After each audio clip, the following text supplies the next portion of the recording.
Hey, Tommy from the Run Testers, and this is our big annual best shoe full list guide. So in this video we go through our top 3 picks for a number of different categories, as well as talk through some of the other options that we had that almost made it to the top slots. It's just a full-on video that covers everything in short, sharp detail, so you can get a lot of shoes in very quickly. Hope you find it useful. Yeah.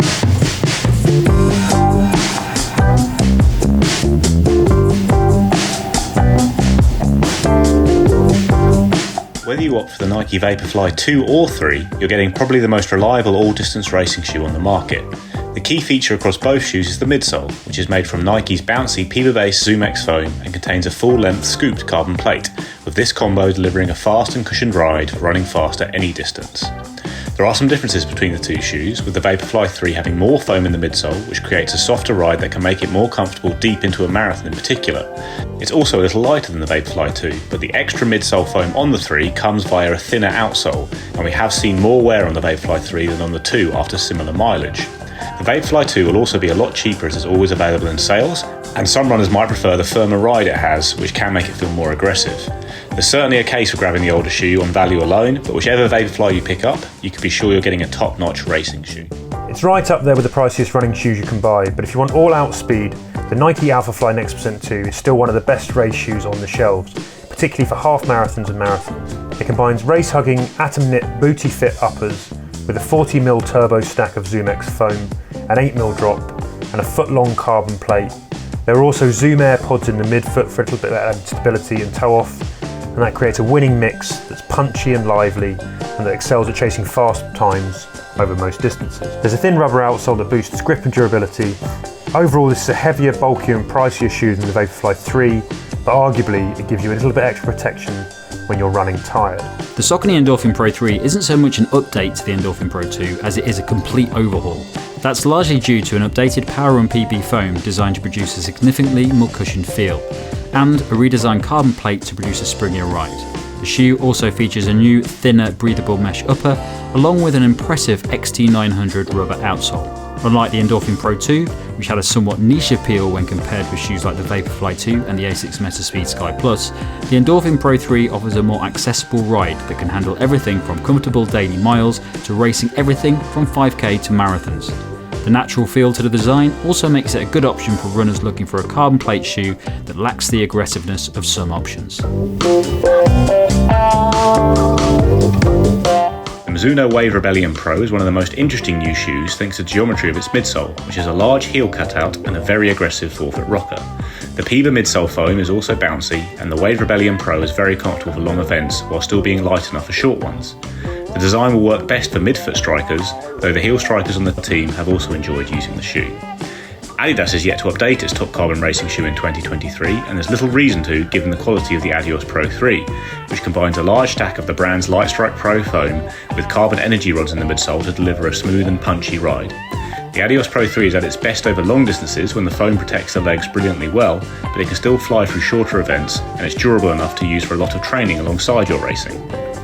The Rocket X2 is a giant leap forward from the carbon shoes we've seen from Hoka in the past, with a new Puma foam in the midsole delivering the kind of springy bounce you expect from a super shoe. It's a great all-distance racing shoe, and the 5mm offset is a little different to the norm with super shoes and will suit runners who prefer a low drop. The Metaspeed Sky Plus is another shoe from 2022 that remains one of the top races available in 2023, with its lightweight cushion design being great for races of any distance. The FF Turbo foam doesn't have as much squish as some super shoes, but delivers a bouncy ride that never bottoms out. Asics also has the Edge Plus with a higher drop that's meant to suit shuffly runners better than the Sky Plus, which is built for bounders, but the team all tend to prefer the springier Sky Plus regardless of running style. We love the Mach 4, and with the Mach 5, Hoka has taken a truly great daily trainer that you can go slow, quick and even racing, and made it even better. A big part of that is down to the new ProFly Plus midsole foam. It gives the Mach 5 a lighter and more responsive ride than the Mach 4. The Jacquard mesh upper offers a strong lockdown feel and helps keep the overall weight of the shoe down to make it a better fit for racing. The outsole remains similar to the one included on the 4, which may not be the most durable outsole, but offers strong traction on roads and pavements, where you'll get the best use out of it. If you're looking for a shoe that can handle quicker sessions and is also at home when you need to coast, there's few better shoes to grab than the Mach 5. Pitched as a training partner to the racier carbon-plated Endorphin Pro 3, the Saucony Endorphin Speed 3 is a standout all-rounder that offers speed and comfort by the bucket load.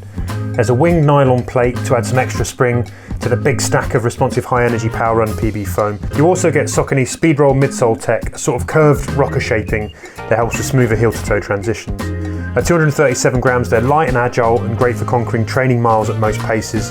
They'll happily handle some races too, and they're a great option for road ultras. Up top, breathable and flexible mesh uppers hold the foot without restricting your wiggle room. High vibration rubber zones on the outsole deliver reliable traction, even when you're taking tight corners at top speeds. It also boosts that all-important big mileage durability. Overall, the Speed 3 offers balanced cushioning and a punchy response that excels during faster training miles, but provides extra protection when fatigue kicks in. This is a great value, versatile, do-it-all shoe. The new Cloudsurfer has been one of the most pleasant surprises of 2023 so far, with its impressive Cloud Tech phase midsole design offering one of the smoothest, most cushioned rides out there.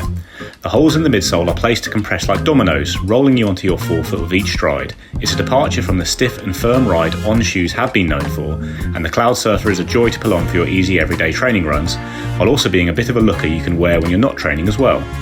Despite being well cushioned and comfortable, the Cloudsurfer is still lightweight, and it's a fairly versatile shoe that you can use for speed work, though we enjoyed it most for relaxed cruising. The only concern we have with the new Cloudsurfer is whether the unique midsole design will hold up in the long term, but so far so good on that front in our testing, and it's certainly one to consider if you like a daily trainer with a soft, smooth ride that makes putting one foot in front of the other feel almost effortless on easy runs. There aren't many shoes we've talked about as much as the Velociti Nitro 2. Despite being pleasingly affordable, its quality and versatility means that it's often compared with shoes far above its price range. The moderate stack of Nitro foam offers a nice balance of cushioning and responsiveness, meaning it works well for comfortable daily runs as well as harder efforts when you want to pick up the pace. There's also a formidable layer of Puma's always impressive Puma grip outsole rubber, enabling the shoe to handle any road surface or conditions and even tackle the occasional lighter trail. The Superblast is a training shoe for runners that like a bit more cushioning for their daily miles.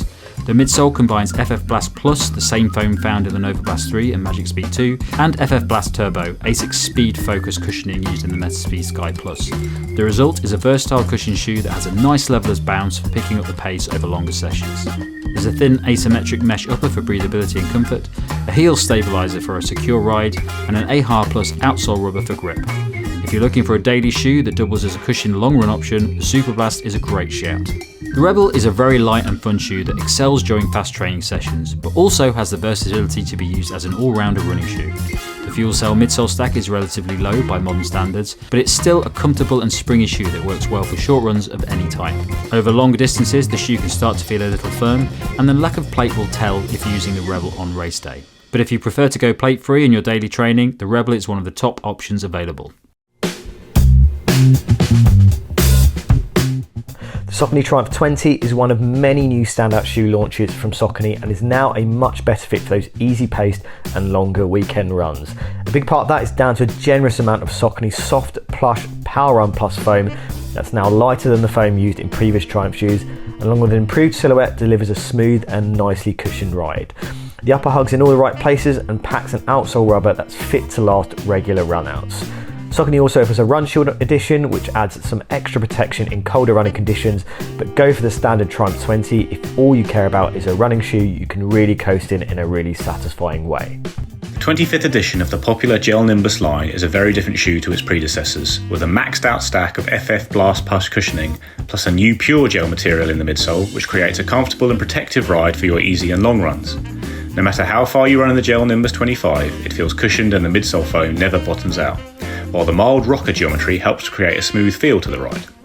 It's an expensive shoe, and some might never feel that they need quite so much cushioning underfoot, but if you are in the market for a max stack shoe, the Gel-Nimbus 25 is certainly one of the top options available, offering as comfortable a ride as anything else on the market. The More V4 has seen a lot of love on the channel since it was launched. Although it's a max cushion shoe, the thick wedge of Fresh Foam X offers a balanced ride that doesn't feel overly soft like some alternatives. The resultant experience is one that feels surprisingly stable and works alongside the rocker profile to produce a smooth and efficient turnover, making it a good choice for longer sessions. The V4 features even more midsole foam than the previous version. Although that has made the shoe slightly taller, New Balance has also extended the width of the shoe to ensure that there's no loss of stability. The brand has also added new cushioning zones across the length of the shoe to improve the comfort even more, as well as flex zones to allow a more natural feel than its predecessors. The Invincible 3 is of course the third iteration of Nike shoe that wants to bring big comfort to your long, slow, easy runs. Changes from the previous Invincible shoes include more of Nike's plush and bouncy ZoomX foam, which is spread across a more spacious and supportive upper. The ride is still enjoyably bouncy, now with a more stable feel thanks to a longer heel clip and wider base. There's more Flyknit in the upper to boost that support and keep things breathable, while the outsole remains unchanged and is well equipped to handle roads, pavements and even some light trail time. A real standout option in a growing collection of impressive Brook shoes, the Glycerin 20 aims to offer a good balance of comfort, cushioning and durability that makes it suitable to eat up a lot of running time. Along with giving you the pick of medium or wide fit options, it packs Brooks' latest nitrogen-infused DNA Loft V3 foam to provide soft cushioning to protect your legs when you up the distance. There's an engineered mesh upper that offers ample snugness, and that's matched up with an outsole that offers grip that's fit to last for a good while. While previous Cloudsurfer iterations haven't exactly blown us away, it's an entirely different story for the Cloudsurfer 7. It's a shoe that sees on break from the cushioning technology norm as it introduces its new CloudTech Phase midsole that uses its Helium Super Foam that's on the right side of plush to make it one you can coast in on long slow runs, offering a smooth and stable ride. It's added rubber pads to the outsole to improve grip in dry and wet running conditions, and uses recycled materials in its snug fitting upper to give it some planet friendly design cred as well. The all-rounder category has seen an increasing number of great shoes that can tackle anything from training sessions all the way up to race day. Our first pick is perhaps unsurprisingly the Endorphin Speed 3. Like its predecessors, the shoe can do it all, with many people picking it up as their one choice for all of their training and racing. The reason for that is a perfect balance of responsive Power-On PB midsole foam, propulsive nylon plate, and Saucony's speed roll design that turns the foot over with an enjoyable, efficient heel-to-toe transition. Modifications to the Speed 3 include a touch more cushioning in the midsole that spreads across to form a wider platform, and a slightly wider fit in the forefoot. Those changes have a minimal impact on the performance of the shoe, but do mean that earlier versions can feel better for some runners. Built for a broad range of runs from slower daily training miles to up-tempo efforts and even race day runs, the Hoka Mach 5 is a seriously versatile and excellent value shoe. There's a sizable stack of light and springy Vaporfly Plus midsole foam with a rocker shaping to produce soft but not soggy landings and responsive toe-offs.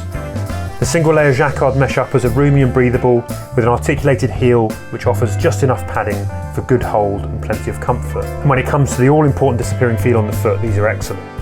A rubberized EVA outsole adds good grip and durability even if you venture slightly off-road. Now there's definitely a tempo run sweet spot for this shoe, but it eats up anything that you put on its plate, and that makes it a great value and really good rotation shoe. They're light, agile, nimble and poppy with plenty of protection when you need it and good stability, which is also excellent. Basically they're good for everything from chasing parkrun PBs to reliable comfort over non-technical ultra runs. The Asics Magic Speed 2 is a lightweight shoe that works well for both training and racing, with a dual density midsole and plate creating a fast and efficient ride while being more comfortable and a little more stable than a full super shoe. The top layer of the midsole is made from FF Blast Plus, which is a lively ride and is softer than the bottom layer of Flight Foam, which is a less exciting foam but firmer and more durable. The plate is made from a mix of carbon and TPU to be a little softer and more flexible than a full carbon plate, which again makes the Magic Speed 2 well suited to doing a lot of training in. Come race day, it's not quite as speedy as a proper super shoe, but it's not far off, and the Magic Speed 2 could be a good plated alternative to those who find carbon shoes a little too squishy to use. The Magic Speed 3 is on its way soon with the full FF Blast Plus midsole, and we're excited to test that one out, but one major benefit of the new shoe might well be that the Magic Speed 2 pops up more often in sales for a lot less than its RRP, which is a little high. So those are our top picks for the do-it-all all-rounders. There are a few more shoes that we think are worth a look. Now the Puma Deviate Nitro is a plated training shoe that offers a soft ride that screams versatility, agility and lightweight comfort. It will cover slow plods and fast-paced intervals with equal ease. Plus, if you look long enough, you can also find excellent knockdown prices that make this a multi-talented steal. Now it might be strange to put a carbon super shoe in the mix here, but one of the biggest benefits of the Under Armour Velociti Elite is the more subtle ride that means you can use it for almost any run. It's not as punchy as the fastest carbon racers, it's not as cushioned as something like the Speed 3, but it's pretty lightweight, nicely stable with a nice balance that makes it a great all-rounder, though it is a little bit more expensive than other options. The Hoka Rincon 3 is an old team favourite that now looks lighter, more direct and more minimal than most training shoes, but it's got a brilliant disappearing feel on the foot and just enough cushion protection to soak up your slower miles, along with the right combination of response and liveliness to encourage you when you're trying to do those higher paced runs. In a world of mega stacked springy shoes, this now looks a lot more traditional, and if you like that slightly old school ground contact ride, this is a great value all-rounder. The Puma Velociti Nitro 2 is one of our favourite cushion daily trainers regardless of price, so when you factor in that it's also a pretty cheap shoe that's almost always available in a sale somewhere, it becomes one of the most attractive options on the market. The dual density midsole has a top layer of nitro foam and a bottom layer of pro foam light, and it's comfortable while having enough punch in it for faster runs. The Puma Grip outsole is also one of the best available for grip and durability and works well on light trail as well as the road. You can use the Velociti Nitro 2 as an all-rounder running shoe, or in a rotation as your daily trainer or even cushion shoe for easy runs. It's not a max cushion shoe, and some might want more stack for easy runs, but the Velociti Nitro 2 is more than comfortable enough for easy and long runs in our experience, while being a bit lighter and more versatile than max stack shoes. Although the latest version of the shoe did get a little bit more expensive in the UK, the Reebok Floatride Energy remains one of the biggest bargains on the market. It's a versatile daily trainer that holds up to a lot of running and is often available in sales for less than its already modest RRP. The updates to the Floatride Energy 5 have increased its stability a little compared with the 4 and also added a little more cushioning into the midsole, but overall the ride feels very similar. It's not as soft and squishy as many shoes, instead having a balanced ride that makes it suitable for a range of training runs, but it might prove a little firm for some runners over longer distances. If you can snag a deal on the Floatride Energy 4, that'll be worth doing, since the new shoe is very similar, but the 5 is still a great value shoe. Just be wary of the fit, we found it comes up a little long. Pegasus is a shoe that's designed to do a bit of everything. Whether you're fitting in a quick lunchtime 5k or you need something to handle regular long weekend runs and some more up-tempo sessions, this is where the Pegasus 40 wants to be your best friend. Nike doesn't ring huge changes here from the 39, sticking with the same 10mm drop, waffle tread style outsole, Nike React foam and Zoom earpods to deliver a smooth and consistent ride. It's added more padding in the heel collar, redesigned the midfoot band and lacing system to make it a more comfortable and good fitting shoe that can handle regular runouts short and long. The Kiprun KS900 Lite from Decathlon is a cushioned daily trainer with a simple but effective design. It's built to last, with Decathlon promising 1,000 kilometers of running from it, and the EVA midsole foam is soft and comfortable for easy runs, while the shoe is light enough overall to be reasonably versatile. The outsole grips well too, and while there's nothing especially novel or exciting about the KS900 Lite, it does deliver as a reliable cushioned shoe at a very good price. Puma's Liberate Nitro 2 takes some of the brand's best features and packs them into a lean, lightweight shoe for shorter distance sessions and racing. The Nitro foam midsole has plenty of cushioning for anything up to 10k, and despite weighing just over 200 grams in a men's size 8, there's still plenty of Puma grip outsole rubber for tackling any surface or conditions. There's also a thin mono-mesh upper that manages to be impressively breathable while still offering a supportive lockdown fit. That's it from us on our best shoes guide. Thanks a lot for watching. Don't forget to like, subscribe, anything like that. And check the channel out for all the other videos we've got and more detailed reviews of all of the shoes that we've featured in this video. Also, if you go into the caption below, you can also find a link to our podcast where we do interviews, we talk about shoes, all those sorts of things. It's designed so that you can listen to us chatting whilst you're out on the run. So thanks a lot for watching. Catch you next time.